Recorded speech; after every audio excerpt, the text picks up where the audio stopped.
Hello everyone, Kevin from K-Tech Services, back again for another educational digitizing video. Working with Design Shop version 12, Professional. To do this, you'll need at least a level of Professional or Vector, okay? Today's video is going to be on outline stitch of a two-color in a sense, okay? Customer asked me like, hey, I want like a two-color, but I don't want the inside stitch. I just want the outline outside stitch. My customer wants where to be the inside will be a negative, which basically be color of the color of the shirt, let's say. And I said, well, yeah, sure. I said, well, what level of design shop do you have? He was asking, it's like instead of I had to send this out, and I said, well, could he have done it? And I said, well, sure. I said, what level do you have? And he said, well, I have Design Shop Professional. I said, okay, perfect. I said, then my second question was like, do you use CorelDRAW or Adobe Illustrator? And he said, well, no, I use Adobe Illustrator. And I said, well, okay, perfect. Okay, let me show you how to do it. And artwork is be the easiest way to do that than trying to do it any other way in Design Shop. Okay, basically what he wanted was, it's about a little over 3/4 of an inch, and it's about 3 inches for a left chest. Okay, so just an outline stitch. How would I go about doing this? Okay, so let's go ahead and just jump into Adobe Illustrator, and I have this one already kind of out there, but we'll do it from fresh. We'll do it. I am running the current version of Adobe Illustrator. Okay, and I'm just going to go to File, and I'm going to go to New, and I'm going to click on lettered size. Okay, make sure it's in inches. Okay, RGB or CMYK doesn't really matter in this example, but let's just go ahead and create that, and I'll just create a new one. Here we go. Okay, here we go.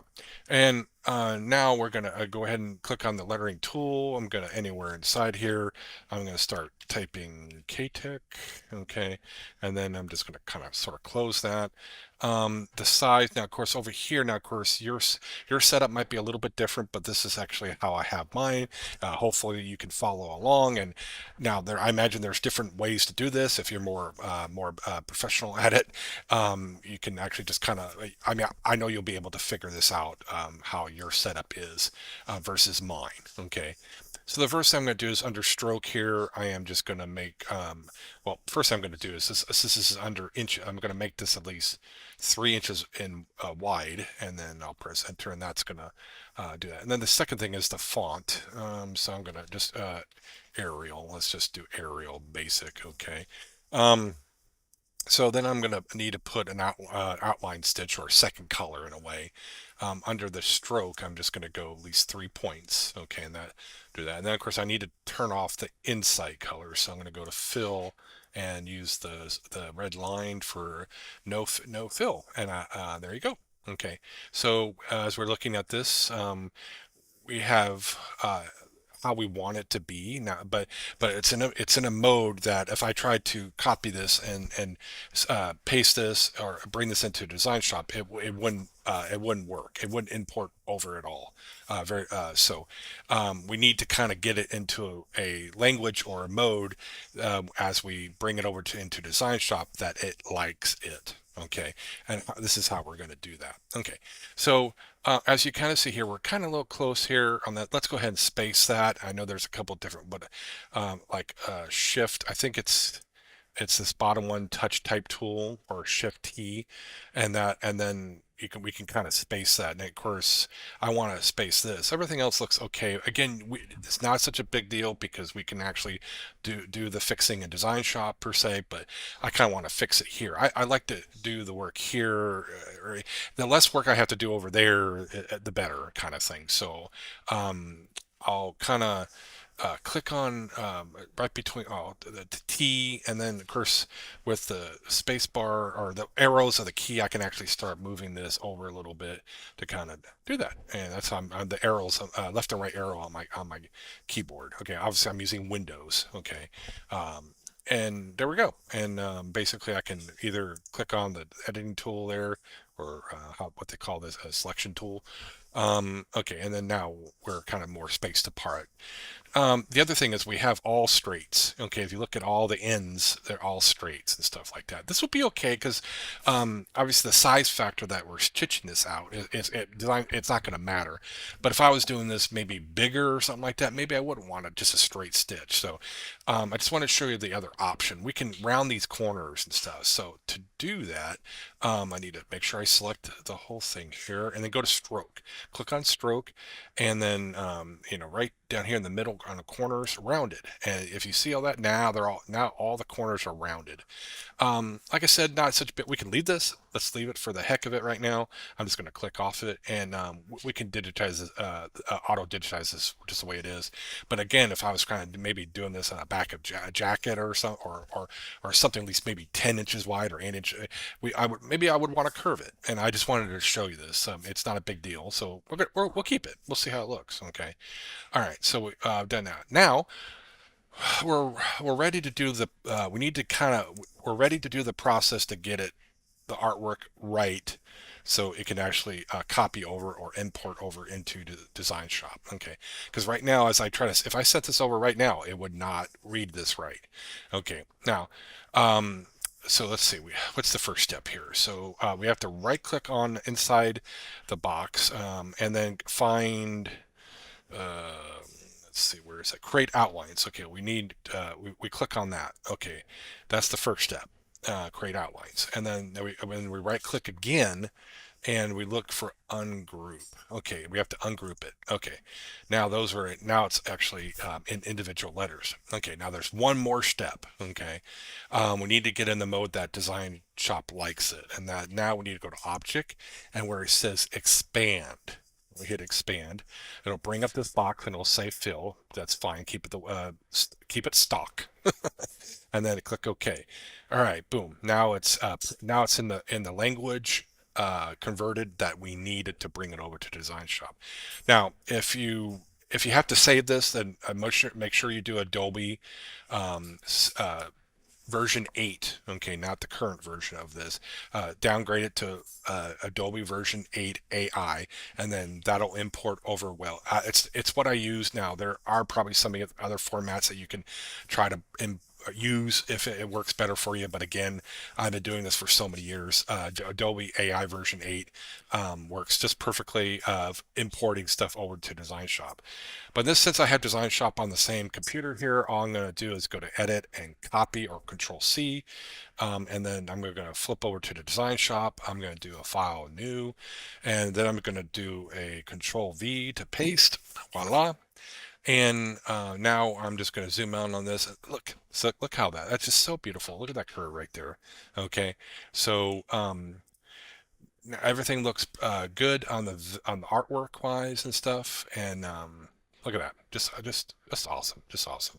Okay, so I'm just going to go ahead and just zoom on the imaginary box here, and we don't need this the graphical data. You just can delete that. All we really need is the vector list. So I can click on vector list and then hit convert, and voila. And I'm going to turn off the vector because we don't need it anymore. And I'm going to go ahead and turn on the view. I'm going to actually turn that to blue. And look at this. Boom. Look, outstanding. Okay. Look how easy that was. Okay. And it's all due because we did the work over in Illustrator. And now as we auto digitize it, it's beautiful. Okay, so obviously, obviously, let's see, where we at? No, okay, we're 3.5 inches. I want it to be 3. I can go in here. Okay, now I got it. Whoops, that didn't work. Oh, no, come on. Let's see. I'm gonna highlight that, make sure it's 3. There we go. That's the size that I wanted. Okay. Um, we just have to do a little cleanup here a little bit because it's in auto mode right now in a sense.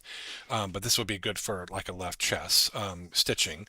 But let's go ahead and open this up a little bit, and we have all the individual letters here. The other thing I want to, okay, so right now it always, auto digitizer always will do closest point as you kind of see these crossovers and stuff like that. It'll always do that. Um, in this case, it would be smart because of less trimming. Okay, but if you didn't want that, okay, then you'll have to go into this and click on the letter or click over here, one of the two, and then you have to change the endpoint. Now, obviously, the green is start and the red X is end. Okay, and if you ever did want to change this, just make sure you make sure you do look at the icon how it changes. Right now, it's on a crosshair, and that means I can actually move the letter. Well, I don't want that. Okay, I'm going to undo, and I'm going to go. I'm going to hover over the X, and then it's going to turn to X and O, and that's telling me I'm on that point, and I say I want it to end here if I wanted to, and then I'll click on the T, and then I'll come over here and grab the X. I don't want it to end. I want it to end at the bottom. It's however you want it to be.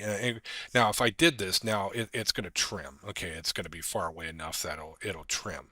Okay, so now all these will trim now, and if you wanted to do that, if you again, it's less trims are better, but in case you were doing something and you wanted you to trim it, that's how you would do that. Okay, all right. So and okay, now we're here. I'm going to go ahead and click on the full. I'm going to make sure they're all highlighted. Right click and go to properties, and that'll bring up the object property box. Now it's in auto mode as I mentioned, so I'm going to uncheck that to get it out of auto mode. The density is always a little too low for me and stuff like that. 90 to 85% is what I like. Zero, and I'm gonna make sure it's zero because I don't want to make sure any fill stitches turn on that feature. Under the underlay, now of course the automatic is on, which is fine, but I'm gonna uncheck that. In this case, since it's so small and stuff like that, small column, I just a 22 stitch walk stitch is just preferable. I wouldn't use I wouldn't use a secondary in this small scenario, but maybe if I was doing a bigger size, I might do a zigzag. You have to kind of try what works best for you. But if you watch my other videos, I explain a lot of this, and I'm going to be doing a bunch of more, so you'll have more videos to reference from. Okay, so underlay and then compensation. Okay, so here. Um, under the pull comp, under auto, it does 2 points more. So let's say I wanted to go to 4 and hit apply. Now, of course, that's a little, that's not, I mean, obviously we're looking at this 400% of actual size, but if I did the 1-to-1, that would work to a point, but I'm going to go zoom back to where it was. And you know what? I'm just going to tick it down 1. So that's perfect. 3 looks good. On the minimum column width, make sure 5 is a little too low for me. I always do 8. So make sure you have those two selected. Everything else is okay. Tie in and tie off to make sure they're all checked, so you should be good to go.